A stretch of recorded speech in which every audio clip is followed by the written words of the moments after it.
పరుగు పరుగు. జీవితంలో ప్రతిరోజు పరుగులు పెడుతూ చదువుల కోసం, ఉద్యోగాల కోసం, ఉపాధుల కోసం పరుగులు పెడుతూనే ఉన్నాం. ఈ పరుగులో అలసట ఉంటుంది, ఒత్తిడి ఉంటుంది, అనారోగ్యము దరిచేరుతుంది.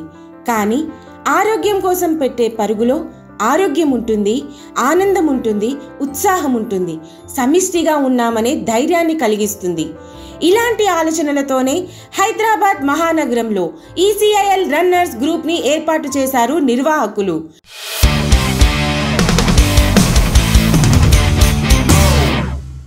ఇప్పుడు రాష్ట్రంలో అతిపెద్ద గ్రూప్గా కూడా పేరు తెచ్చుకుంది. ఒక మంచి ఆలోచన మొదలవడం ఎంత సహజమో ఆ ఆలోచనను ఆచరణ సాధ్యం చేయడం కూడా అంత కష్టం. హైదరాబాద్ నగర ప్రజలకు నిరంతరం జాగృతం చేస్తూ చైతన్యం కలిగిస్తూ నిర్వాహకులు ప్రతి ఏటా హైదరాబాద్ నిర్వహించే మారథాన్లో పాల్గొనే వారి సంఖ్యను పెంచగలుగుతున్నారు. అంతేకాదు ప్రతి ఏడాది ఒక నినాదంతో ఈ మారథాన్ని నిర్వహిస్తున్నారు నిర్వాహకులు.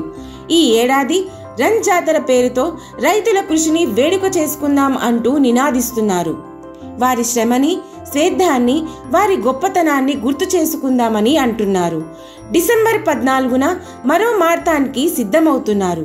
మారథాన్లో పాల్గొనే వారిని మరింత ప్రోత్సహించేందుకు నిర్వాహకులు ప్రముఖుల్ని కూడా ఆహ్వానించడం విశేషం. ఇలాంటి అద్భుతమైన ఈసీఎల్ మారథాన్ నిర్వాహకులు వారు ఈ మారథాన్ని నిర్వహిస్తున్న తీరు గురించి, వారి భవిష్యత్ ఆలోచనల గురించి నిర్వాహకుల మాటల్లోనే విందాం.